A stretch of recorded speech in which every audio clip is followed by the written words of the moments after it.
let's begin with Hogan. It's the wrestling business. This is one of the biggest names that has ever been in it. So there's really no avoiding it. And so I think it's somebody that was what we talked about earlier, by the way. Like, everybody's day changed when that news came out. Certainly Dave Meltzer's did. He's going to have to put something together now for Hogan. And where do you even begin on that? Good grief. You think that WWE, certainly their plans for everything for SmackDown got thrown up in the air. They're going to have to change everything. Even AEW has to acknowledge this. He was never in AEW, but you can't ignore the guy. He was a pivotal figure in TNA. Even they have to look at it somehow. So the fingerprints were everywhere. That's what we were talking about before. Yeah, like we got started. It's like, as much as this is a New Japan podcast, the reality is you and I probably wouldn't be doing a podcast if Hulk Hogan didn't exist.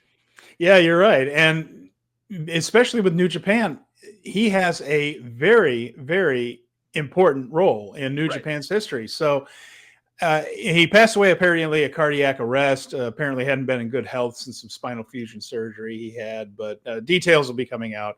Can I say something really quick before we get into this? Yeah, please. Hulk Hogan is a complicated individual. Most of the decisions that he made are things that I do not disagree with. And however we proceed to discuss him is not an endorsement of him as a person or any of the decisions that he's made. We're simply acknowledging the complex issue that while Hulk Hogan or Terry Bollea was a not great person, if you really want to delve into it, it is irrefutable that the impact of Hulk Hogan, the persona in pro wrestling, is among the most cataclysmic personalities to ever come through pro wrestling, and we have to talk about it. So I began to watch wrestling in 1983, which was a pivotal year for the entire industry, really. A lot of things were lining up and being put into place in a way that would define what wrestling would become over the next 20 years or so. And when I fell in love with this stuff, Hulk Hogan was already the biggest babyface star in the world with the AWA. Hulkamania did not begin with the WWF. It was well underway in the AWA, which was one of the big three: the AWA, NWA, WWF. People argued about which one was better. The business was strong with all of them. And at the time, the AWA, based in Minneapolis, but they also had a wide-ranging territory that involved a lot of major cities: San Francisco, the whole Bay Area, really. Denver was a big one for them, Las Vegas, Winnipeg, and all this. And, of course, Milwaukee as well, Minnesota, Wisconsin, and Chicago. It was a major, major company. And Hogan was the biggest star. He wasn't the champion, but there were a lot of reasons for that. And part of him was New Japan. He was with respect to Kenny, with respect to AJ, and I have tons of respect for Kenny and AJ, even Big Van Vader, the biggest foreign star New Japan Pro Wrestling ever had was Hulk Hogan. And he was already a major star in New Japan by the time I had ever found out what wrestling was. And I learned about him in Japan a little bit from flipping through the wrestling magazines at the supermarket with my mom. She would kind of drop me off by the magazine rack. Sure. And while she was shopping every Saturday, I would go through all the wrestling magazines, and there were a bunch. Back then, it was beautiful. They had so many. It was Pro Wrestling Illustrated, The Wrestler, Inside Wrestling, and many more than that. Those are just the ones that come to mind right off the top of my head. And I would find out that there was a whole industry in Japan and in Mexico. And I want to say hi to some of the people here, and we'll get to your comments. Colin, Brad, I'm glad you guys are here. Jeremy, glad you're here. And like you said, Jeremy, two things can be true. He can be one of the greatest draws in the history of the business, and he can be a repugnant human being, a liar who seemed to become more vehemently racist by the year as he got older. But before all that, I was a Hulkamaniac as a little kid. Sure. I remember going to shows, and the opening of Eye of the Tiger would hit. And this is 1984, 1985. Before Real American. Yeah, they tried a couple of songs in between there before they settled on Real American that didn't quite work. But when the opening of Eye of the Tiger hit, which is, of course, from Rocky III, it was like a real life superhero was coming down to the ring. And I can't explain the noise in the Rosemont Horizon in Chicago when you would hear that sound. That opening guitar lick, place would just explode. It was, it's a bird, it's a plane, it's Superman. Hulk Hogan was walking down the ring. It was like that. Evil is going to be vanquished here. And I was there for his god awful movie on the day it came out. I was there. No Holds Barred? No Holds Barred. I went to No Holds Barred opening weekend. It was a big deal to me. And that smells like Dookie. I was the only nerd in the theater that was just like, oh, that's Stan Hansen. There's Terry Funk. There's like all these other guys in the fight scenes. But yeah, and so it's a strange day. It's a difficult day. Sure. But we're going to talk about Hogan in New Japan. It's a New Japan podcast. Hulk Hogan became a monster star in New Japan his first full year in the business. This is how fast it happened. Like, he started in 1977, got hurt. There are a lot of places that are going to cover that, and most of it's going to be garbage that you hear, by the way, and most of it's going to be complete garbage because Hogan lied as easily as he breathed and made up stories. But he also wrestled mostly in 1979 is when he really started. And he went around to a bunch of territories, a lot of territories. He was in Memphis. He was in he was down in South with the Fullers in Alabama. He was in Florida. He was WWF. But he was first booked to New Japan by Vince McMahon, the older Vince, James McMahon, not the current one, not the current Vince. And it began as early as May of 1980 when he came over for the Madison Square Garden series. That was when he was first booked for New Japan Pro Wrestling. That was even before the famous Shea Stadium show where with classy Freddie Blassie, he met Andre the Giant in the ring for the first time underneath the Bruno Larry Zbyszko steel cage match. There was a monster show in the WWF at Shea Stadium. Even before that, he was in New Japan, and they put him right to the top. Seemed like everywhere he went right to the top. I mean, he main evented all these spots. And just, funny thing about Hogan is, he was a bodybuilder who wanted to be a rock star, and then he got into wrestling, and he went to the top in that far faster than almost anybody does. It's as soon as he got to New Japan, he was booked on top. He went over huge. He was beating a very young Riki Choshu right out of the gate. He was beating strong Kobayashi, who was one of their top draws in the 70s. Kengo Kimura, one of their top draws in the day. His only loss on his first tour was to Antonio Flippin' Inoki, and it was by DQ. They didn't even beat him in a pin or a count out. Beat him by disqualification. So he was beating all the top stars and only losing by Inoki, who was scraping by disqualifications. That was his first tour. He ended up going back in October or so. He teamed with Stan Hansen, faced more of the top guys in the company. Stan hadn't jumped to All Japan yet. Didn't lose a single match clean. He even faced WWF champion Bob Backlund in Japan and only lost by disqualification. They didn't even put the world heavyweight champion over him. Again, he's going over top stars in October. This time he was teaming with Paul Orndorff, Jimmy Garvin, Chavo Guerrero. So that was more of a Florida crew than the WWF crew that went over there in May. And he teamed up with Hansen. Hansen was the top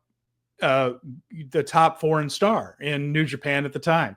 And they paired him up, Stan Hansen and Hulk Hogan, in the Madison Square Garden Tag League in December. They had a December tag team tournament too. It's called Madison Square Garden Tag League. That was the first tag league.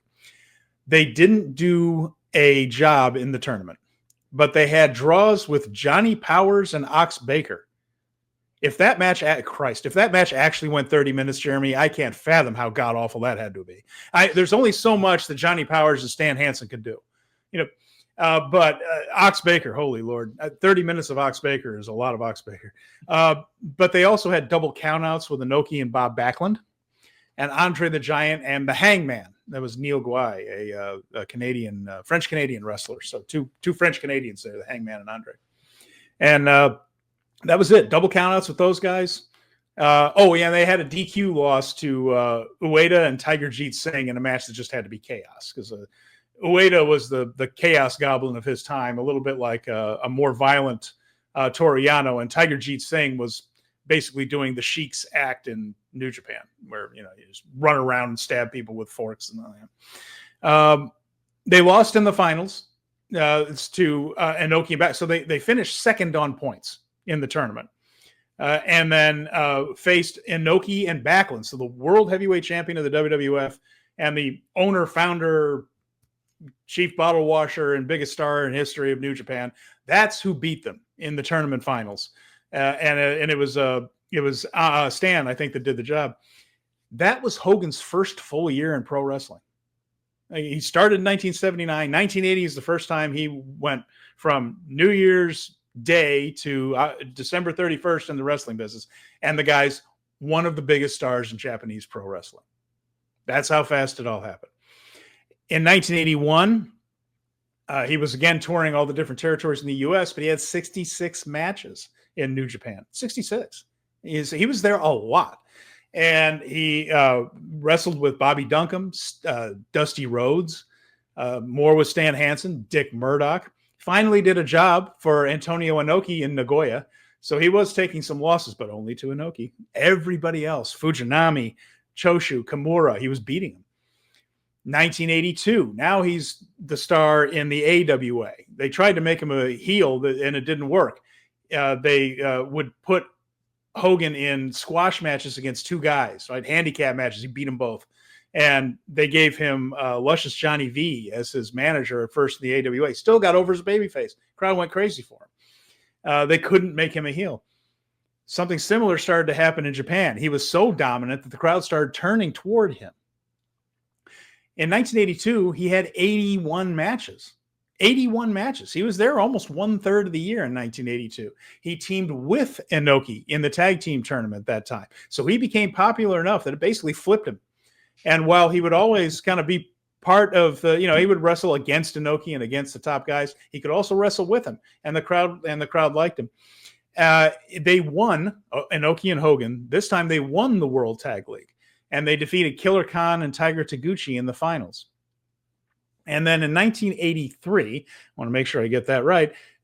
This time it was Inoki and Hogan again, and they went to the finals again. And this time they faced Adrian Adonis and Dick Murdoch, the classic tag team that held the WWF tag team title for a while there. They faced Adonis and Murdoch in the final and won that in 1980. Was that 1983? Yeah, 1983. I'm just getting all this kind of, want to make sure I get this right.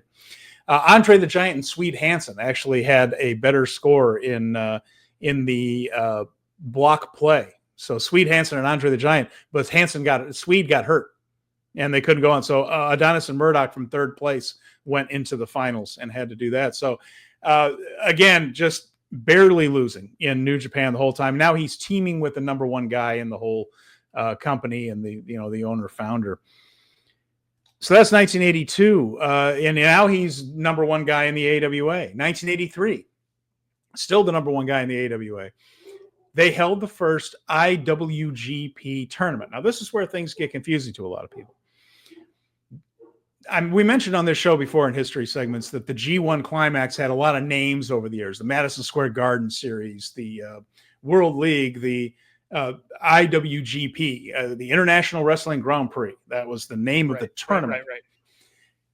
Hogan in 1983 was in the first one that was called the IWGP. He went unbeaten in block play, beat everybody except there was a double count out with Andre and a double count out with Antonio Inoki. That was it.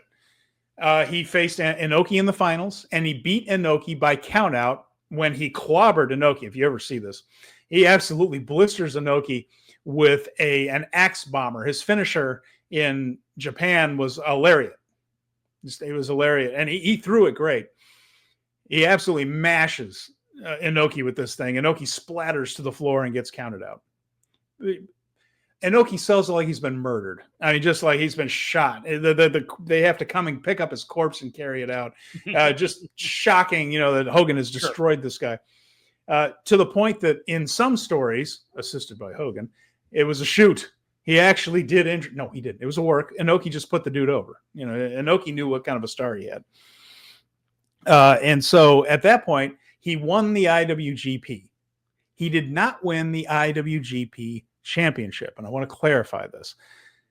Back then, the tournament winner was considered the IWGP champion. It was not a belt that was defended. There were no defenses. You were just the IWGP winner until someone won the next IWGP. And in 1984, Inoki won it. And so there's the belt was a trophy. Yes, but it wasn't something that was like a title that was defended from show to show. That didn't happen. You were in the same way that Zack Sabre Jr. is the G1 champion until someone else wins the G1. It's not really, it wasn't a belt. It didn't become a championship belt to be defended until years later, and Hogan wasn't a part of that. So he never actually held a title belt as a defending thing in New Japan. They gave him the trophy, they gave him a ceremonial belt, and he was the first IWGP winner, but it's a little bit of a misnomer to say he was the IWGP champion. So just want to clarify that for little pedantic nerds like me. Even after winning the WWF championship, so of course he jumped. I mentioned it in 1983 being pivotal. The first Starrcade, Hulk Hogan jumps to the WWF. All that happens within a month. A million things went on in that at the end of 1983. Hogan becomes the WWF champion. Even after he's the WWF champion, he keeps making tours for New Japan and makes a lot of appearances. And I think people have an idea that it ended after that, but he was there throughout in 1984. Wrestled there, had 28 matches for New Japan in 1984. So he spent over a month wrapping that run up, huh? Hulk, well, not even. So in 1985, really? he made 19 appearances even after the first WrestleMania. So a lot of people think that ended. It went longer than people think. Like even after the first WrestleMania, when WWF was isolationist, do not acknowledge the presence of the NWA. We don't know who those people are. They don't exist. They are not on our level. Hulk Hogan was Japan. It was like whatever. Hulk Hogan was flying off to wrestle for New Japan, and of course we saw a little of that coming back. Right, George Takano, the Cobra, and Mark Rollerball Rocco, the first Black Tiger, wrestled at Madison Square Garden in that time. So you would see a little bit of that working relationship sometimes. Inoki and Fujinami would pop up in the United States. Going into that, 1985, he's still there. And he even defended the WWF title in New Japan. He defended it in both Nagoya and Tokyo against Tatsumi Fujinami. So there were WWF championship matches in New Japan rings in as late as 1985. That was about the end of it, though, because, of course, by the end of 85 into 86, WWF was running sometimes 3 tours at once. The schedule was just too much, and then Hogan had to stay there, and they were, keeping him more in-house. So that did come to an end, and WWF's run with New Japan kind of came to an end. Vince, the current Vince, just got that isolationism then included New Japan. He just kind of shut everything out and just focused on the core business at home.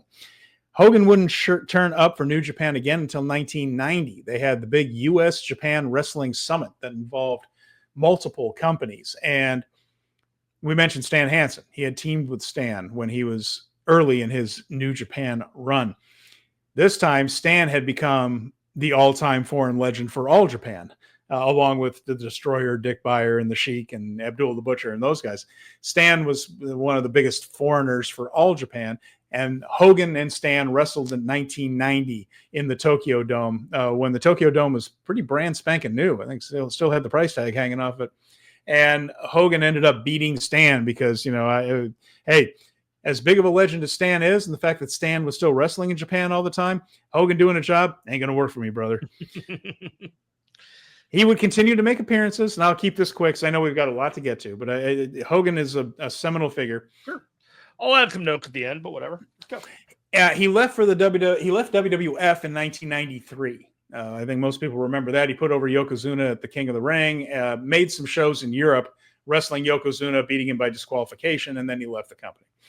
But he made shows for New Japan that year, and teaming with the Great Muta against Kensuke Sasaki and Road Warrior Hawk, so Power Warrior and Road Warrior Hawk. He faced Muta as both the Great Muta and as Keiji Muto. Hogan always won. every single time. His last appearance was again in the Dome on January 4th, 1994. That was his final New Japan match, beating his old rival Fujinami again at a show that was called Battlefield. That's what the January 4th show was called that year in 1994. And that was the story of Hulk Hogan's run every single time he was in New Japan from the very beginning. He was one of the very top stars, top draws, and was always remembered remembered as a legend in New Japan Pro Wrestling at all times. Yeah. Hulk Hogan, man. Okay, so I was born in 81, and probably by the time I was 8 years old, I was watching the WrestleMania 4 video cassette on repeat, like weekly, from the local videotape store. And, it was like Hulk Hogan. I had the WWF board game, the videotape game where you play it and they show you all the moments that you like, oh, I want to know more about this. Like, what's more context? It was insidious that they did that. I had the Hulk Hogan weight set with the little 3-pound weights and the hand curls. No. I was all in, man, all the way through the Sergeant Slaughter feud in LA that fizzled. My dad was in the armed forces, so it didn't sit right. And then I kind of got out of wrestling until like I got back into college. And even then it was just all WWE, WWF, and anything outside of the US at that point didn't really exist, didn't really like matter to me at that point. So I think it's really important because I think there's a lot of people that are more like me than are aware of the true history. So I really value it, and I value you that you're able to like provide all this context about his time in territories that weren't in North America, because we know about the stuff that happened here. We know. If you want to get deep into it, you can find out all that you want to know about Hulk Hogan in the States. But it becomes a little precarious and a little troublesome to get the truth about what he was able to accomplish outside of the U.S. and pretty massive accomplishments to be the biggest star in perpetuity for New Japan Pro Wrestling. Yeah, and you're going to hear a lot of bullcrap, folks, about Hulk Hogan in the next couple of days. A lot of baloney. Well, the amount of baloney just about Rocky Johnson after his death, the amount of absolute trash lies you heard about Rocky Johnson, I can't fathom what we're going to get about Hulk Hogan. We got the okie doke about his health this entire time. He had that surgery in May. Yeah, except Bubba the Love Sponge knew. Apparently. Bubba the Love Sponge was shouting it from the rooftops, and we can get into Bubba the Love Sponge another time. No, the history of Bubba the Love Sponge. This is all like the most important person in Hulk Hogan's entire life appears to be Bubba the Love Sponge. If we really wanted to get into it, so all that shit can be litigated elsewhere than here. We don't have to do video cameras elsewhere. We'll get back to business, but it was supposed to be a house show. Oh man! Oh god. Man, no cameras. One way to keep it in the closet. Point being, all right. Look, we're getting off track with this stuff. Yeah. Hogan had a complicated legacy. Here's my favorite Hulk Hogan lie, and my God, the list. My favorite Hulk Hogan lie, Jeremy, was on some interview. Some point, he said that at one year, he wrestled more than 400 matches. You know why, Jeremy? Because he made so many trips to Japan, and you gain a day when you do that he could wrestle 400 days in a year. Yeah, he could wrestle twice on the travel days. Forgetting, apparently, that when you go the other direction, that whole thing reverses itself. But according to him, he had 400 days in 1 year to wrestle because he was going to Japan so often. That's of all the Hulk Hogan lies, that's the Hulk Hoganist of the lies right there. And Jeremy has a question here, but he says, how did he get so big so fast, especially in Japan? And it's the most simple thing in the world, Jeremy. They put him over top guys. Yep. And that is it. When he would go into Memphis, he would smear everybody on the roster until he got to Jerry Lawler. And then he would beat the living crap out of Lawler for a couple of weeks before Lawler would vanquish him. He would mow down everybody in Georgia until he got to the very, very top star back when he was using the golden squeeze and he was Sterling Golden. When he would go to Alabama, for instance, for Ron Fuller and the Southeastern promotion, that was when he first wrestled Andre the Giant. The first Andre Hogan match happened like Dothan, Alabama, like this little small gym, because Ron Fuller realized, holy freaking crap, look at this dude. And back then, by the way, he had his chest hair shaved into a mushroom cloud like an atom bomb, which if you see photos of it, it's fantastic. Chest hair shaved to look like an atom bomb. So how do you get a guy over? You put him in with your top guys, and you put him over those top guys. The other thing about him in Japan, Jeremy, not only would he mow through guys like Fujinami and Choshu and Kengo Kimura, and those were main event guys, not named Antonio Inoki. And even then, Inoki didn't beat him for a year. He wrestled more in Japan. Some of the stuff's on New Japan World. You can go back. And I'm not trying to make him sound like he was Ric Flair or Luthez or Bret Hart or anybody else, but watch him. He hadn't boiled his act down the way he did in the U.S. later, and he wrestled Inoki. And it wasn't great. I mean, he wasn't a fantastic wrestler, but far more wrestling from Hulk Hogan in those matches than you would imagine, and then you would picture in your head in that stage. I remember that. He was going to... Hulk Hogan, Terry Bollea, is the quintessential example of an immensely talented individual who throughout their entire life was motivated by entirely the wrong reasons. Yeah, I suppose that's true. He was a carny above all. In a business of carnies, he was a carny. Yeah. Money mattered more than anything else to him, and I think while people will celebrate it, if you begin to look into the stories among his family and his loved ones, I think there'll be more sadness than there will be celebration. And Brad mentions this as a fan from the 80s. He was a big part of my fandom, even if I wasn't a fan. Piper and Brett were his guys. That can be acknowledged. At the same time, we acknowledge he wasn't a good He's person. the example of don't meet your heroes. Yeah. And Colin said wrestling fans should be able to separate the man and the Hulk Hogan persona. It's the art versus the artist, right? I mean, like a lot of artists. Pablo Picasso wasn't a great dude either. And so, it's still at the same time. Maria Graciela Sayas is here. Hello. And she said, wrestling isn't what it is without Hulk Hogan. And it's true. It's true. The personal threshold scenario. Everyone has a different threshold for what they find acceptable and what they choose to walk away from. And no one gets to judge anyone else for that. Mm-hmm. Unless it's really bad. If it's really bad, I'm judging you. But most of the time, it's pretty reasonable and like, okay. And then you never think about it again because it doesn't matter. It doesn't affect you. Yeah, and just kind of became a con man too for a lot of this stuff and a lot of his businesses and things. It's an ignominious end to a pretty and it's sad too, Jeremy. If you think about it, his last appearance was him just absolutely booed out of the building, and not in a heel way, in a go away way. In WWE, when he went out there with Jimmy Hart and he tried to be a babyface, waving the American flag, wearing the red and yellow, and they booed him out of that building. And we all heard the tape. We heard what he said on the tape. You can't blame anybody for it. It's just a sad way for that to end. That is a lifetime of consequence. Yeah.